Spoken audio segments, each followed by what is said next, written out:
വലിയൊരു ഓർമ്മയുടെ ചരിത്രം അവസാനിച്ചതിനെ കുറിച്ചാണ് ഞാൻ നിങ്ങളുമായിട്ട് പങ്കുവയ്ക്കുന്നത്. ഞങ്ങളുടെ എല്ലാം പ്രിയപ്പെട്ട ലെനിച്ചേട്ടൻ, ഭജനശാലപ്പറമ്പിൽ ലെനിൻ, 74 വയസ്സായിരുന്നു.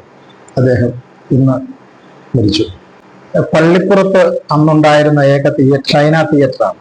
ആ തിയേറ്ററിന്റെ തുടക്കം മുതൽ ഒടുക്കം വരെ അതിനൊപ്പം നിന്നൊരു മനുഷ്യനായിരുന്നു. ഇന്ന് സിനിമാ പ്രൊമോഷനൊക്കെ കോടികൾ വാരിയെറിയുന്നൊരു പ്രോഗ്രാമാണ്.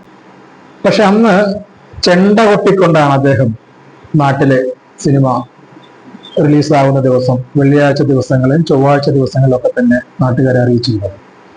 പിന്നീട് അത് അനൗൺസ്മെന്റ് മാറി. പോസ്റ്ററുകൾ ഒട്ടിക്കുന്ന അദ്ദേഹമായിരുന്നു.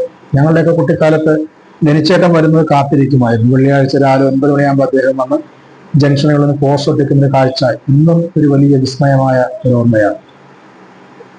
ഫിലിം പെട്ടി ചുമന്നുകൊണ്ട് അദ്ദേഹം പോകുന്ന കാഴ്ച. അങ്ങനെ ഞങ്ങളുടെയൊക്കെ മനസ്സിലുള്ള, ഞാൻ അടങ്ങുന്ന ഞങ്ങളുടെ വലിയൊരു തലമുറയുടെ 2 തലമുറകളെ സിനിമയിലേക്ക് അടുപ്പിച്ച ഒരു വലിയ മനുഷ്യനാണ്. ഇന്ന് കാണുന്ന സിനിമയുടെ ഈ വർണ്ണപ്പകട്ടൊന്നുമില്ലാത്ത ഒരു കാലത്ത് സിനിമ ഒരു തൊഴിലായിട്ടല്ല, ഒരു ജീവിതമായിട്ട്, ഒരു ജീവനായിട്ട് സിനിമയെ കൊണ്ടു നടന്ന, താലോലിച്ച ഒരു മനുഷ്യൻ ഇന്ന് ഓർമ്മയായിരിക്കുന്നു. അദ്ദേഹം ഒരു തിയേറ്റർ തൊഴിലാളി മാത്രമായിരുന്നില്ല, അദ്ദേഹത്തിന് സിനിമയായിരുന്നു ജീവിതം. ആ തിയേറ്ററിന് ശേഷം അദ്ദേഹം ഇത്ര ദിനചര്യകൾ പോലെ വഴിവിളക്കുകൾ കത്തിക്കാൻ കൃത്യസമയത്ത് കാത്തിരുന്ന് കത്തിക്കുന്ന ഒരവസ്ഥയുണ്ടായി. പിന്നീട് ഈ ലൈൻമാന്റെ തൊഴിലെടുത്ത് അവരെ സഹായിക്കുന്ന ആർക്കും ഒരു സഹായകരമായ ഒരു അവസ്ഥ അദ്ദേഹത്തിനുണ്ടായിരുന്നു.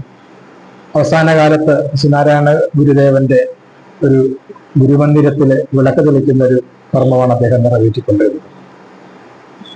വളരെ സാത്വികമായ ഒരു മനസ്സോടെ, ലാഭേച്ഛയില്ലാതെ, ജീവിതത്തിന്റെ ആഹ്ലാദങ്ങളില്ലാതെ, സ്വാർത്ഥതയില്ലാതെ,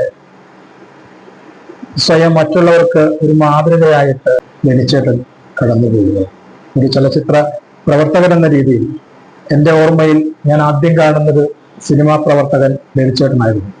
അദ്ദേഹത്തിന്റെ സ്മരണയ്ക്ക് മുമ്പിൽ സ്നേഹാഞ്ജലികൾ അർപ്പിക്കുന്നു. അങ്ങനെ സിനിമ എന്താണെന്ന് ഞങ്ങളുടെ നാട്ടിലറിഞ്ഞത് ഈ ലെനിച്ചേട്ടനിലൂടെയായിരുന്നു.